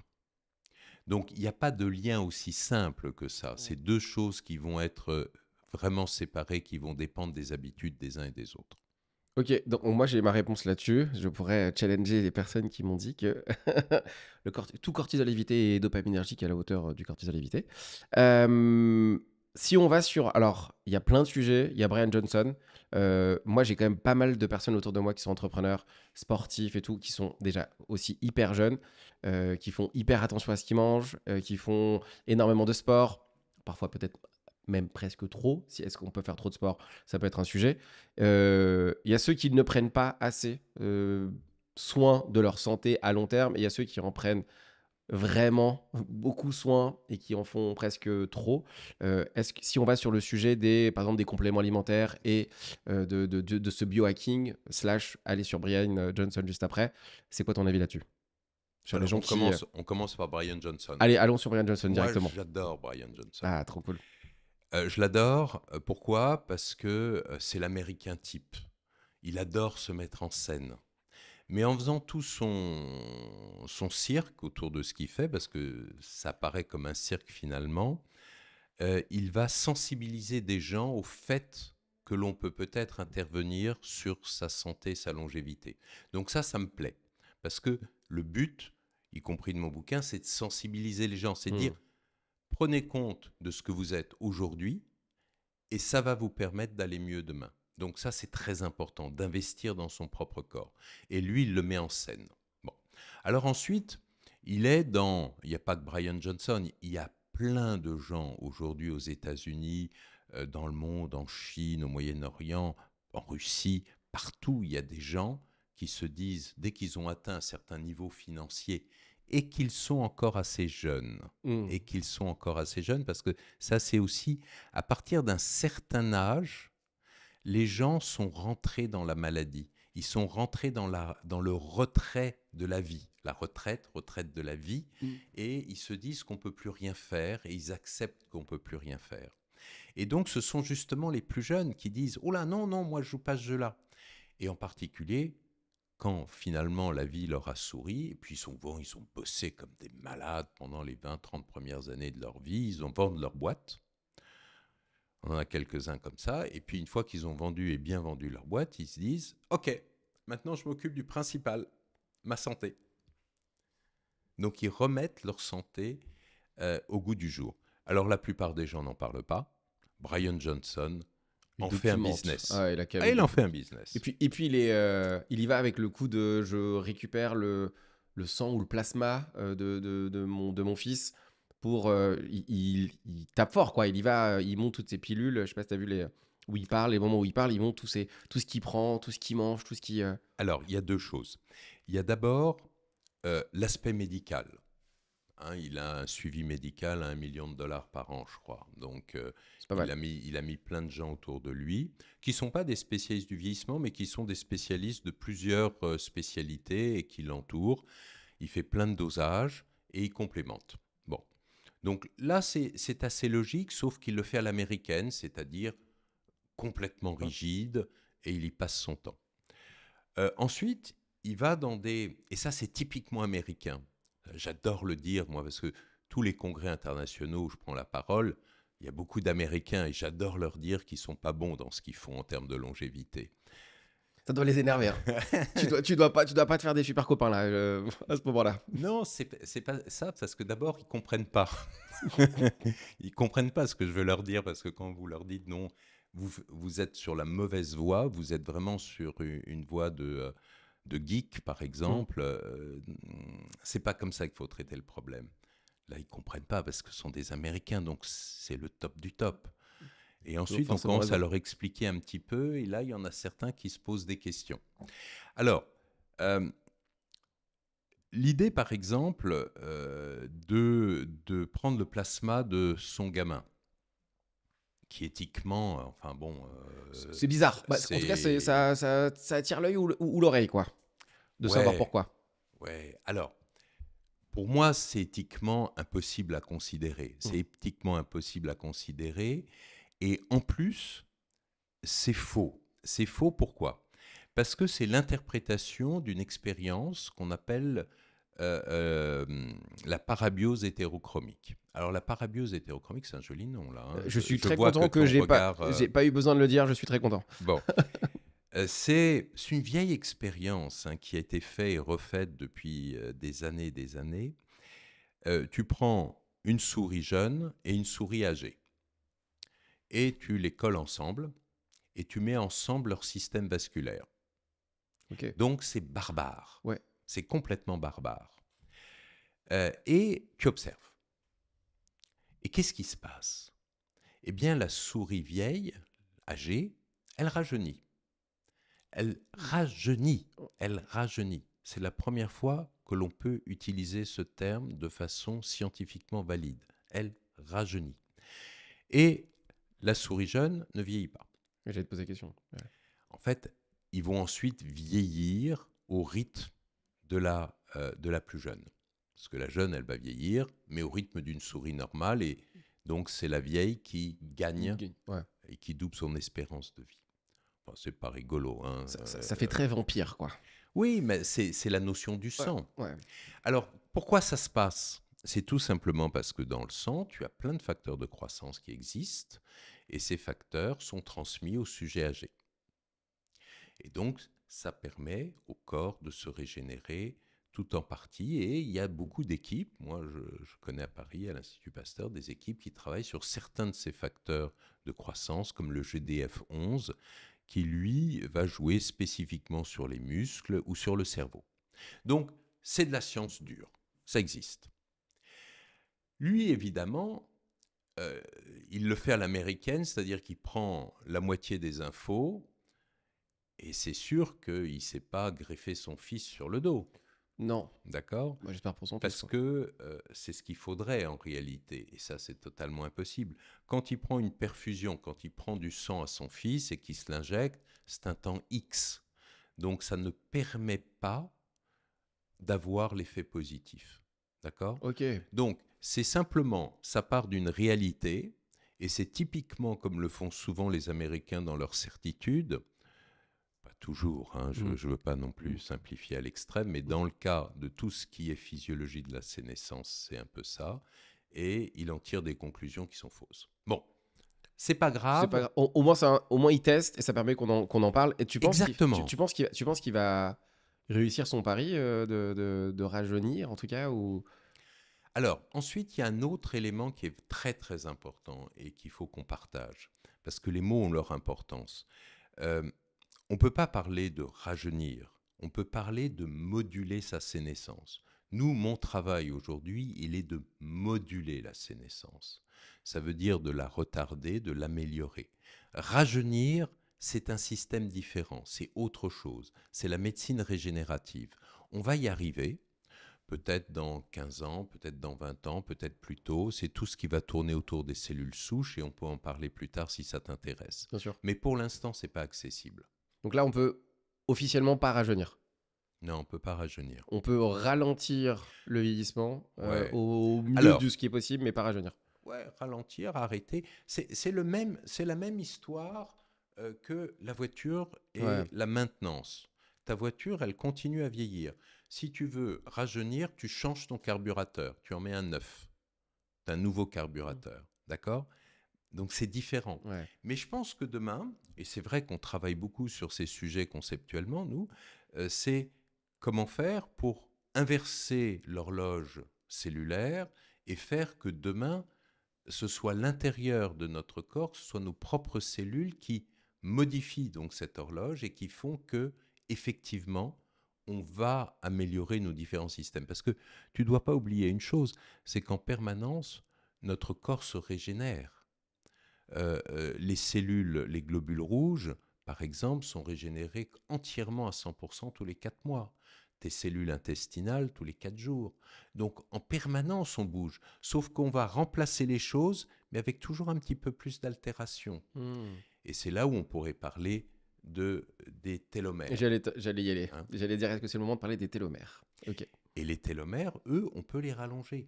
Donc, tu vois, tout ça, c'est un domaine qui est passionnant parce qu'aujourd'hui, on a les moyens d'agir. Le biohacking, est-ce qu'avec le biohacking, si on va sur le sujet un peu des gens qui nous suivent et qui, eux, sont déjà dans cette logique d'essayer de durer le plus longtemps possible en prenant des cachets, en faisant beaucoup de sport, est-ce qu'ils ont la possibilité, en le faisant, d'allonger les télomères? Alors, moi, ce qui m'inquiète, alors il y a deux choses. Il y a les gens qui font du vrai biohacking à l'américaine. C'est souvent des étudiants dans certaines universités américaines qui se mettent des puces sous la peau, qui s'injectent des tas de trucs. Ça, c'est niette. Pourquoi? Parce qu'il y a un risque. Le risque de mourir? Pas le risque de mourir, mais immédiatement, mais euh, le corps humain, à travers tous ces systèmes, est quelque chose de miraculeusement complexe. Quand tu agis à un endroit, ça ne reste pas à l'endroit. Ça va avoir des conséquences, et voir des conséquences immédiates, à moyen terme ou à long terme. Et quand tu joues avec ton corps, tu prends un risque, surtout quand tu n'as pas toute cette connaissance, parce que moi, mon équipe, on apprend tous les jours on se pose des questions.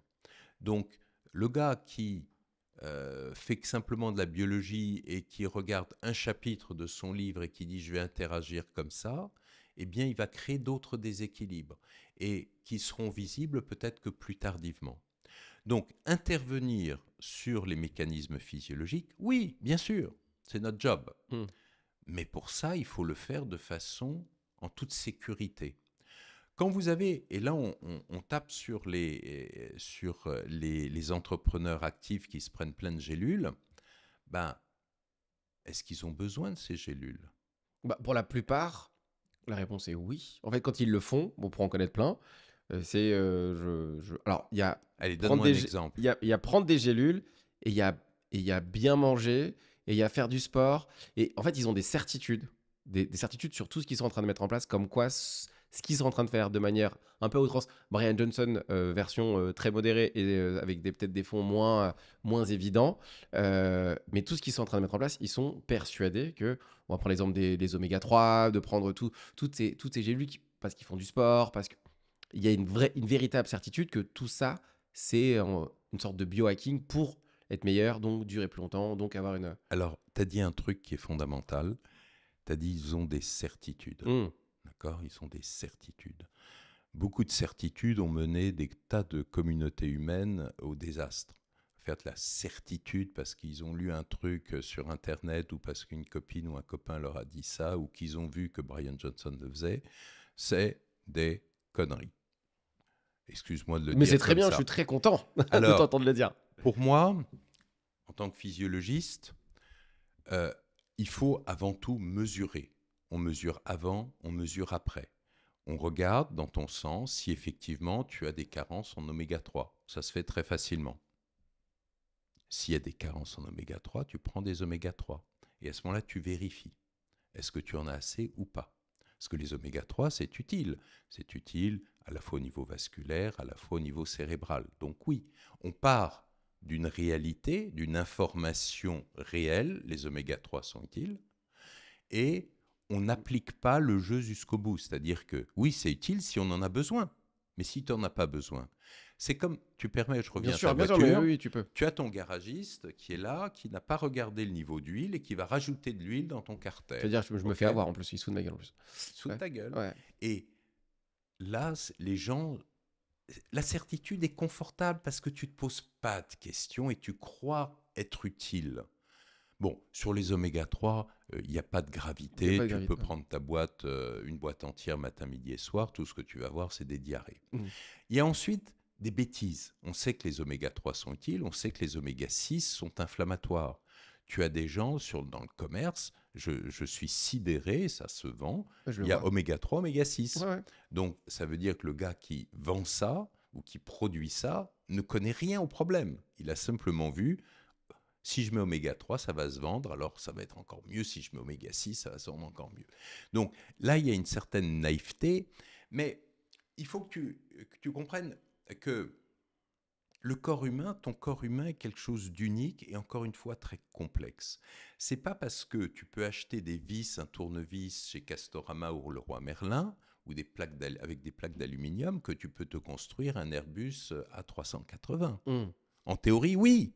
Sur le principe, ouais. Sur le principe, oui. Mais en réalité, Non. non. Donc, moi, je trouve que, moi, par exemple, je reprends l'exemple, quand j'ai acheté ma première voiture, qui était une voiture qui avait 100 000 bornes, qui était dans un état, bon, jeune étudiant, j'avais pas, moi, j'ai acheté ce que j'ai pu. Ouais.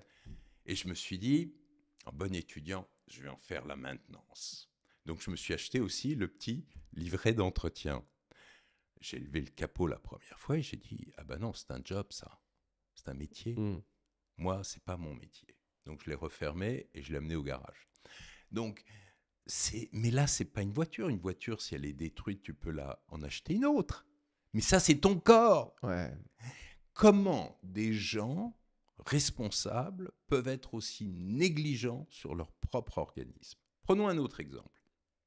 Mais là, ça aussi, c'est de la sémantique. Tu vois la vitamine D. Mhm. Tout le monde te parle de vitamine D. On donne beaucoup aux enfants, en plus. Ouais. Et parfois, ce qui est bien, c'est on n'a pas parlé du fait d'être sédentaire. Et quand on est sédentaire, on peut parfois être en carence de vitamine D. C'est un sujet qui revient, en tout cas. Même quand tu es actif, tu peux être en carence Ok. en vitamine D. Donc, le problème, première chose, la vitamine D n'est pas une vitamine, c'est une hormone. Ouais. Et en plus, c'est une hormone stéroïde. Stéroïde. Donc, quand tu parles dans le grand public d'hormones stéroïdes, Tout de les suite. gens disent niet, Non, non, surtout pas, non, non, j'en veux pas, parce que hormone rime dans l'esprit du grand public avec dopage ou cancer, voire les deux. Donc c'est négatif. Quand tu appelles une hormone stéroïde une vitamine, tout le monde en prend, même sans surveillance. Alors, elle a été donnée principalement pour les os, d'accord, pour avoir une bonne minéralisation, tu le donnes aux enfants, tu le donnes aux vieillards, etc. Mais qui fait les dosages? Parce que tu peux être en carence comme ne pas être en carence. Moi, j'ai vu des gens qui revenaient de 6 mois des Seychelles, qui avaient changé de couleur de peau, qui étaient carencés. Ah ouais. D'accord? Donc le soleil ne fait pas tout, loin de là. Tu peux donner une quantité de vitamine. Donc s'il y a une carence, tu donnes de la vitamine D. Et cette vitamine D, tu la redoses 2 mois après, parce qu'il faut 2 mois pour arriver à un plateau. Ben, tu n'en as peut-être toujours pas assez, parce que ton métabolisme à toi, il n'est pas le mien. Et inversement. Donc, il faut adapter, il faut regarder. Donc, même un truc aussi facile d'accès que la vitamine D doit être contrôlé. Parce que quand on a beaucoup trop, alors, heureusement, c'est tout de même très rare, mais tu passes en réanimation quand on a trop. Ça attaque ton système nerveux, ça attaque tes reins, etc., etc. Donc, c'est pas neutre. Et ça m'amène aussi à Alors, vitamine D, toujours. C'est pas que l'os, la vitamine D. Prévention de certains cancers. Ça joue sur les muscles. Ça joue sur le cerveau. Et on a découvert, à l'occasion du Covid, ce que nous, physiologistes, connaissons depuis des siècles, que ça a un intérêt sur l'immunité. Ouais. Donc là, tout le monde l'a remis au goût du jour. Mais tout ça est su des médecins. Donc, tu vois à quel point tout ça est complexe. C'est jamais un effet à un endroit et c'est terminé. J'ai l'impression que dans ce que tu dis, parce que forcément là on a accès à plein de choses, en plus avec tout ce qu'on peut consommer sur les plateformes, on a des personnes, on en parlait, on peut commander aujourd'hui sur Amazon vitamine A, B, C, on peut tout absolument tout. commenter dans des quantités et dans des qualités absolument différentes. J'ai l'impression si on pas résumer en tout cas, mais donner un peu, il n'y a pas de biohacking sans constat préalable de qu'est-ce qu'on veut biohacker. J'ai l'impression, parce que là aujourd'hui, il y a plein d'informations où on dit tout le monde est en carence en ça, tout le monde est en carence parce que nous sommes sédentaires, parce que la société, parce qu'on mange pas assez de choses. Il y a une sorte de constat on est tous en carence de quelque chose. J'ai l'impression qu'on est tous carencés. Et donc l'information dit, vu qu'on est carencé en ça, le biohacking et le marketing et bien évidemment tout ce qu'il y a derrière, il faut consommer ça. Et en faisant ça, vous êtes en meilleure santé. En tout cas, vous rallongez Eh votre bien, durée de c'est vie. faux. Et il y a eu plusieurs études qui ont montré que les gens qui consommaient des polyvitamines avaient une morbimortalité supérieure aux gens qui n'en consommaient pas. Alors Donc ça, ça ouais. fait mal. Ah ouais, ça va Ça faire. fait Ouais. mal. Mais tu sais que je l'ai entendu et je savais plus où est-ce que je l'avais entendu et je suis très content que tu ailles chercher parce que j'en parlais, on me dit c'est pas possible parce que Et on m'a si c'est possible. Alors je OK. t'explique pourquoi. Euh, En fait, si tu prends l'exemple, par exemple, du stress oxydant, Mhm. de par notre fonctionnement, de par notre environnement, on a des radicaux libres. Hein, ça s'appelle les espèces radicalaires de l'oxygène. Ces radicaux libres, qui sont d'ailleurs un des mécanismes du vieillissement, de la sénescence, eh bien, vont attaquer et dégrader différentes parties de notre organisme. On a des systèmes de défense contre ces radicaux libres qui impliquent des vitamines, des oligoéléments, des enzymes particulières. Sauf que la carence, alors c'est des systèmes qui sont très bien équilibrés, la carence dans une chaîne, dans un maillon de la chaîne, va briser la chaîne, donc la rendre inefficace ou moins fonctionnelle, mais l'excès aussi. C'est-à-dire que si tu prends trop de certaines vitamines, si tu prends trop de, par exemple, de sélénium, tu vas bloquer ton système. Et donc ça explique très bien que bon, bah, si tu prends des polyvitamines sur 3 semaines, bah, ça ne va rien changer, ça va éventuellement te donner un petit coup de fouet si tu es fatigué, mais tu ne vas pas jouer en profondeur sur tes différents systèmes dans une vision de santé et de longévité en prenant tout et n'importe quoi. Et d'ailleurs, tu le vois bien, les gens, nous on voit beaucoup de gens qui sont un peu comme ça en disant, bon écoutez, ça fait, nous ça nous passionne, on a tout lu, et puis on a essayé plein de trucs, on a été dans des cliniques à droite et à gauche, et sincèrement, ben, maintenant on comprend que on ne peut pas faire ça comme ça en amateur. Il faut Hmm. que on ait quelqu'un qui nous dirige, qui mesure les choses et qui nous dise ce qu'il nous faut pour nous. Et ça devrait être la logique de tout le monde. Bon, euh, sachant, encore une fois, qu'on peut se faire parfois plus de mal que de bien en faisant n'importe quoi. Comment les gens peuvent faire ce constat? Je sais qu'il y a des cliniques de dingue. J'ai une personne avec qui je travaillais qui est partie dans une clinique en Suisse, qui a fait une sorte de constat sur une semaine. Bon, et ça coûte un certain prix, hein. Elle a fait une sorte de constat, ils ont tout mesuré, ils lui ont dit voici. Voilà. Bon, j'ai l'impression que c'est pas accessible à tout le monde de faire un constat sur son propre. Sur son... Autant amener la voiture chez le garagiste, il y a des garagistes un peu partout, autant un humain aller faire un bilan pour savoir qu'est-ce qu'il y a à moduler ou à améliorer. J'ai l'impression que c'est pas évident. Tu peux nous dire comment on peut faire pour faire notre bilan si on devait en vouloir en faire un? Alors, d'abord, moi, je ne recommande pas forcément les cliniques à droite et à gauche parce que il y a d'excellentes cliniques en Allemagne, en Suisse, etc., mais qui ont des objectifs qui ne sont pas forcément d'optimiser ta santé, qui sont des cliniques qui sont là pour te donner un coup de fouet.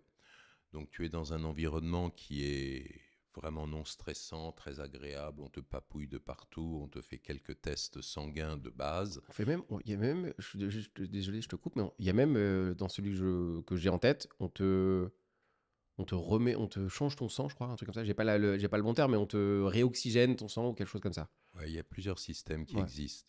Tu peux avoir des systèmes où effectivement tu vas oxygéner le sang, ça Mhm. va te donner un coup de fouet. Et tu as des systèmes qui sont des systèmes de plasmaphérèse où tu vas prendre le sang et tu vas le nettoyer à travers, parce que ton sang va passer à travers un certain nombre de filtres. Euh, c'est des choses qui sont pas réglementaires en France, hein. Ouais, Donc c'est pour ça qu'il faut aller ailleurs pour le faire. Suisse Allemagne. Mais tu n'agis pas en profondeur sur ton organisme. C'est des coûts limités dans le temps. Bien sûr. C'est-à-dire que si tu vas faire ta cure d'oxygénothérapie, bon bah oui, tu vas être un petit peu boosté pendant une semaine, 10 jours. Si tu nettoies ton sang, par exemple, les Russes aiment bien faire ça. Tu vas en clinique pendant 4 heures, tu as trop de cholestérol parce que tu manges ce que tu manges et tu fais ta plasmasphérèse et tu ressors avec un cholestérol à zéro. Donc ça te permet de repartir et de manger n'importe quoi. Ça remonte, 15 jours après, tu fais 4 heures et tu dépenses à chaque fois 1000, 2000, 3000 euros. Mais ça ne change rien à ton métabolisme. Oui, Ce t'as qu'il fait faut, juste un boost, quoi. c'est, c'est quand tu veux travailler en termes de santé et de longévité, il faut que tu sois dans le temps. Je reprends la vitamine D. La vitamine D, les gens l'adorent par ampoule, une fois par an, 2 fois par an, 3 fois par an. Mais en fait, c'est tous les jours qu'il faut en prendre. Parce que Ça, si c'est tu ouf. prends ta vitamine D une fois par an, elle va monter très haut et puis 15 jours après, il n'y en a plus. Bah, généralement, on te la donne l'hiver Ouais, pour un peu la déprime hivernale, hop, parce qu'on est en carence de vitamine D, moins de soleil. Et finalement, c'est vrai on la reprend pas parce que tu te dis, bah, il fait les beaux jours arrivent, tu vas être plus dehors, eh le ben, soleil va faire que. ça suffit pas. Tu verras que même à la fin de l'été, si tu t'amuses à faire un dosage de ta vitamine D, tu risques d'être vachement surpris. Là, là, je suis sûr que je vais être surpris sur plein de trucs. J'ai vraiment un truc que j'ai envie de savoir. Ouais. Comment on peut faire pour. Parce que là, là, je suis en train de me dire, bon, déjà, mon fils de 10 ans m'a mis sur un 50 mètres, m'a mis mal. Mais je me dis, si je veux faire un bilan, je suis Ah, hyper sédentaire. t'as tout de même fait un 50 mètres, Oui, oui, mais je l'ai quand gagné en même. plus. Je l'ai gagné en plus, mais difficilement. Il s'est foutu de moi, il se fout encore de moi. Mais Tu es sûr qu'il t'a pas laissé gagner? et ben, tu sais tu sais ce qui non, mais c'est une vraie information. Il m'a fait, mais papa, tu m'as tellement fait rire que c'est pour ça que j'ai perdu parce que je t'ai vu courir, j'ai vu que t'étais à fond, je t'ai laissé gagner et je l'ai mal pris. Je l'ai vraiment mal pris. Mais moi, je suis hyper sédentaire. Je pense qu'il y a plein de gens qui nous écoutent qui sont hyper sédentaires. S'ils doivent faire un bilan, parce que vraiment, T'es pas mal tout de même comme gars hyper sédentaire. ouais, mais je t'assure, j'étais mieux. Bon, J'étais vachement mieux avant. J'ai des kilos en trop que j'ai du mal à perdre par mon côté sédentaire. Mais je me dis, là, j'ai entendu tellement de choses. J'ai vu beaucoup d'experts, j'ai entendu beaucoup de choses. J'ai vraiment ce que moi je retiens là maintenant tout de suite. Il y a plein d'informations, mais c'est hyper personnalisé. hum, On peut pas faire tout et n'importe quoi. On peut pas prendre une information comme elle est comme ça et se dire que c'est bon pour nous. Il faut faire un bilan à un moment. Comment on peut faire ça? bon, alors, en fait, Si ça moi, ce que existe. je recommande systématiquement, c'est de se rapprocher de son médecin. Parce que le médecin, quand tu as un médecin traitant, alors c'est vrai que les gens de 30, 40 ans n'ont pas forcément de médecin traitant parce que généralement, ils sont plutôt en En bonne bonne santé. santé et J'en ai un, moi. puis ils fuient leur médecin plutôt qu'autre chose, à tort. Donc il faut déjà se rapprocher de lui pour savoir un petit peu, le voir. Parce que il y a des médecins qui sont très pathologiques, si tu veux, qui vont dire simplement, bah oui, votre tension est à 12,7, tout va bien, votre cœur est bien, on fait un électrocardiogramme, il est bien, on fait une petite prise de sang, tout va bien, revenez quand vous êtes malade. Ouais. Mais il y a une nouvelle génération de médecins qui sont aussi beaucoup plus sensibilisés à la santé et à la physiologie. Moi, je le vois à la fac de médecine où j'enseigne. Les gens s'intéressent maintenant de plus en plus à gérer le capital santé, à s'intéresser à cette notion-là. Bon, ensuite, c'est vrai que, et c'est aussi l'objet du bouquin, c'est ensuite il faut chercher. Il y a des fois certains services de physiologie où vous avez des physiologistes qui peuvent s'y intéresser. Il y a des centres. Donc il y a des éléments qui existent aujourd'hui. Si on cherche un petit peu, on trouve forcément chaussure à son pied. Maintenant, il y a des règles fondamentales. C'est qu'il faut une vision globale de l'individu.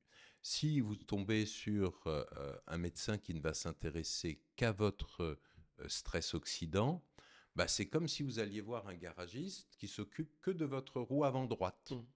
Donc vous ressortez avec votre voiture, avec une roue avant droite qui est en Magnifique. parfait Ouais. état, qui est magnifique, que vous pouvez montrer à vos amis, mais il n'y a plus d'amortisseur, plus de carburation, enfin bref, elle ne freine plus. Non, ça ne va pas. La vision doit être globale, globale. Ensuite, il faut forcément avoir une cartographie physiologique, c'est-à-dire savoir comment sont vos différents systèmes au temps T0. Qu'est-ce qui vieillit bien, qu'est-ce qui vieillit pas bien. Donc ça prend un certain temps, ça prend un certain équipement. Il faut aussi regarder dans votre sang quelles sont les carences et les déficits. Et ensuite, on peut mettre en place effectivement une stratégie qui va consister à corriger des carences quand il y en a, qui va consister à vous donner les bons conseils nutritionnels et les bons conseils d'exercice physique. Alors, sur les conseils nutritionnels, parce que là aussi, on peut simplement regarder l'assiette en disant il vous faut une belle assiette avec toutes les couleurs. C'est sympa, mais si toi et moi tout à l'heure on mange le même plat, nos deux organismes vont faire autre chose. Donc regardez l'assiette et en 2024, totalement comment dire, insuffisant, Mmh. totalement insuffisant. C'est d'où l'intérêt de savoir ce qui se passe dans ton corps, de savoir quels sont les éléments qui sont très présents, pas présents, déficitaires, quelle est ta masse grasse, quelle est ta masse grasse viscérale. Ta masse grasse viscérale est un reflet extraordinaire de ce que tu manges, et en particulier des sucres, de ce que tu métabolises donc, mais aussi de tes hormones et aussi de ton activité physique. Donc avec un seul élément, on a déjà une vision de tes équilibres généraux. Et ensuite, on peut fixer effectivement certains objectifs et puis on les reteste à 6 mois, à 1 an, et ça nous permet de savoir si on est bon. Parce qu'il faut savoir se remettre en cause. Donc, aujourd'hui en nutrition, le principal problème, c'est les sucres. On mange trop de sucre, quel que soit le type d'aliment qui les porte. Les sucreries, le chocolat, etc. Mais c'est le vin, c'est l'alcool, c'est les soft drinks, tout ce que tu aimes bien, quoi. Je continue sur l'exercice physique. Ben, il faut rechercher cette fameuse sarcopénie. Et en médecine, c'est un truc qui ne te surprendra pas, on ne trouve que ce qu'on cherche. Mmh. Donc si on ne la recherche pas, on ne dira jamais que tu es sarcopénique, en insuffisance de muscles, alors que tu parais parfait comme ça. Mais il y a des surprises. Tu ne peux pas imaginer le nombre de gens que nous, on trouve sarcopéniques, en particulier les femmes. Donc tout ça, quand tu donnes aux gens cette information, tu leur dis, écoutez, regardez, voilà où vous en êtes. Voilà, il y a ça, il y a ça, il y a ça. Les gens, tout à coup, ils ouvrent les yeux et ils disent, waouh, je prends conscience de ce que je suis. Et je suis motivé pour changer les choses. Et donc là, il faut donner, et c'est là où c'est très important de prendre du temps, de faire beaucoup d'éducation. Il ne faut pas donner des objectifs aux gens qu'ils ne peuvent pas atteindre.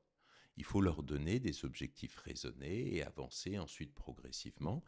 Et l'exercice physique, c'est quoi? Ben, il y a du muscle, il y a du cardio-training, il faut le faire correctement. Des fois, il faut être prêt à dire aux gens que ce qu'ils font et ce qu'ils pensent être parfait, ben, ne l'est pas. D'accord? Ne l'est tout simplement pas. Peut-être qu'ils font bien les choses, mais peut-être qu'il y a des facteurs limitants. Peut-être qu'ils n'ont pas assez de protéines dans le sang ou des choses comme ça. Donc tout ça, ensuite, c'est un vrai boulot de médecin physiologiste d'arriver à équilibrer et à trouver tes équilibres à toi. Et ensuite, année après année, ces équilibres, ils se modifient aussi. Donc il faut être toujours à l'écoute de ce qui se passe dans ton corps. On Donc, va. Ouais, c'est un vrai job. on arrive sur la fin. Forcément, il y a plein. Ouais, je pense, franchement, Christophe, que tu vas revenir dans le podcast. À un moment, parce qu'il y a trop de sujets qu'on n'a pas forcément abordés, mais la bonne nouvelle, c'est qu'il y en a plein à l'intérieur de ce livre que je vous recommande, qui est sur Amazon. On a eu plein d'informations hyper intéressantes, mais il y en a une qu'on n'a pas encore eue. Il va me falloir mon téléphone pour le faire. On a une information de quelqu'un qui a envie de te poser une question. C'est une petite surprise qu'on fait à nos invités. Une petite surprise. Allez, peut-être que tu la connais déjà, avec, si ça a fuité quelque part. Hello papa, je sais que ta passion depuis toujours est la lutte contre le vieillissement. J'avais donc une petite question pour toi. Est-ce que tu es satisfait de ce que tu fais pour toi-même? Je t'embrasse. C'est mignon ça. Alors, parce que là, effectivement, on a plein d'informations qui sont bien évidemment encore, comme je disais dans le livre, tu as une expertise de dingue sur plein d'aspects, mais est-ce qu'on est le cordonnier le plus mal chaussé ou pas? Écoute, c'est honnêtement une super question. Moi, je remercie beaucoup. C'est Alix, Mm. c'est une de mes filles qui est en 3e année de médecine, donc Tu tes elle traces un travaille peu. très bien, elle suit les traces, elle est passionnée par ça et elle me voit au quotidien. Alors, c'est une question que les gens généralement n'osent pas poser. Moi, tu sais, quand on était ensemble, je me suis dit, je suis content que ta fille l'ait posé. Bah, comme ça permet de l'amener de manière pas détournée, mais j'avoue que moi, j'y ai pensé direct. Alors, c'est drôlement important, je trouve, parce que, et souvent, nos consultants, enfin souvent non, quelques-uns osent la poser et disent, et vous-même, est-ce que Mm. vous le faites? Ben oui, évidemment, je le Mm. fais, parce que sinon, toute ma démarche n'aurait aucun sens. Aucun sens, vous vous rendez Mm. compte? Conseiller à quelqu'un quelque chose que vous ne faites pas vous-même, c'est pas possible. Mm. La seule chose que je ne fais pas en tant qu'homme, c'est que je ne prends pas d'hormones féminines. C'est tout, Ok. mais ça, tout le monde le comprendra. Oui. Je suis en train de me dire, mais oui, Alors, ça paraît logique. par exemple, euh, c'est un sujet amusant. Bon, quand j'avais 50 ans, alors moi je suis évidemment à la tête d'un institut, donc mesurer ce que je suis, c'est facile, hein. Hmm. Je demande à un de mes collaborateurs, toc, tiens, on va mesurer ça, on va faire ça, etc. Quand j'avais 50 ans, je mesurais ma rigidité artérielle, et cette rigidité artérielle correspondait à un homme de 27 ans. Donc, ça veut dire que c'est plutôt assez génial. C'est Donc, plutôt ça veut même dire que très bien. Ouais. ça marche bien. Et il n'y a pas longtemps, je l'ai remesuré. J'en ai un peu plus, c'est 15 ans de plus, là, hein, à peu près. À partir d'un certain âge, Je on vois ne, très bien. on ne compte plus Je rentre dans vraiment. cette période. Et puis surtout, on sait que ce qui est important, c'est son âge physiologique. Hmm. Et là, je suis en rigidité artérielle, je suis monté à 34. Ok. Donc, il faut que je maintenant, donc j'ai Tu maintiennes. fait des Ouais. changements. Non, non, non, non, non, non, parce que je me dis 34, 27, non, Ouais. c'est quoi ce bordel? Hmm. Bon, c'est plus 7 ans, 15 ans, hein, Ouais. quand même. Donc, C'est pas mal. c'est ce qu'on appelle une vraie modulation de la sénescence. Donc, là, je remets en cause un certain nombre de choses et je vais être plus ambitieux et puis je vais, dans un an, remesurer et cette nouvelle mesure validera ou non les Ouais. nouvelles, comment dire, les nouvelles techniques que je mets en place. D'accord? Donc, c'est ça l'intérêt, c'est qu'on mesure. Hmm. Alors, on peut le faire avec une densité osseuse, on peut le faire avec une masse musculaire, on peut le faire avec des vitesses de conduction cérébrale, on peut le faire avec plein de choses. Et c'est ça qui est passionnant. Et c'est une aventure que l'on vit à deux, c'est-à-dire le consultant et nous, et c'est un travail d'équipe. Un travail d'équipe. Parce que quand on refait à un an les tests et qu'on n'a pas les résultats, qu'on n'atteint pas les objectifs, ben c'est une remise en cause. Soit on n'a pas tout vu chez le patient, et par exemple, la rigidité des artères, c'est une vingtaine de paramètres. Soit il n'y a pas que le cholestérol, il n'y a pas que le tabac, il n'y a pas que la sédentarité, il y a beaucoup d'autres choses. Euh, Soit les gens font pas ce qu'on leur dit de faire. Je pense, c'est ce qui doit arriver le plus souvent, je pense. Soit on n'est pas assez ambitieux dans nos corrections, donc il faut aller plus loin. Donc c'est peut-être ce qui m'est arrivé là et que je suis en train de changer. Donc vous voyez, c'est un travail permanent. On part d'un bilan très personnalisé, on a une prise en charge personnalisée et on a un suivi. Et ce suivi permet de réactualiser, de modifier et de faire que l'on soit le plus proche possible de nos objectifs. En tout cas, merci de partager ton âge physiologique. Et moi, j'ai trop envie de savoir hein, maintenant. Hein. J'ai envie de savoir physiologiquement quel âge j'ai. On arrive, ça y est, c'est la fin du podcast. Je pose cette dernière question. Et bien évidemment, s'il y a un sujet, allons-y. Qu'est-ce que tu aimerais que les gens retiennent de notre échange, Christophe? Moi, j'aimerais qu'ils retiennent une chose, mettons deux. La première chose, c'est que leur santé est leur bien le plus précieux. Ce n'est pas leur compte en banque, c'est leur santé. La deuxième chose, c'est qu'on peut agir. Quel que soit leur âge, quelle que soit leur situation, on peut agir. C'est marrant parce que quand tu me dis ça, je pense à la grand-mère de ma femme, qui est encore en forme, qui est encore en vie, qui a 90 ans, là, et qui, toute sa vie, jusqu'à 80, allez, 87, 88, était giga en forme.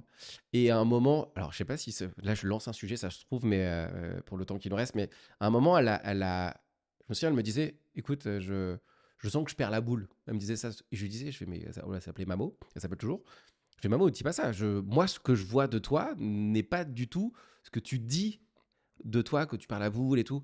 Et le jour, il y a un jour où bon, bah, elle a lâché prise. Et effectivement, là aujourd'hui, c'est pas Alzheimer, mais elle a un truc qui y ressemble. Elle a lâché prise. Et physiologiquement parlant, elle est en giga forme. Mais mentalement, elle a lâché prise à 87, 88. Et finalement, elle est en maison de retraite et elle n'en connaît plus. Mais elle a.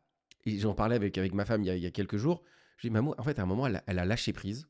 Et elle s'est dit, c'est bon, ça y est, c'est bon, allons dans cette direction et c'est fini. Et ça revient à la phrase que je te disais au début, qui m'a choqué, qui reste dans ma tête, c'est tout ce que tu fais pas maintenant, peut-être tu ne le referas plus jamais. Bon, malheureusement, c'est pas un très bel exemple ce que je viens de dire, mais j'ai l'impression qu'à un moment, même mentalement, si on lâche prise, on laisse le temps nous amener dans une direction, même si on n'avait pas envie d'y aller.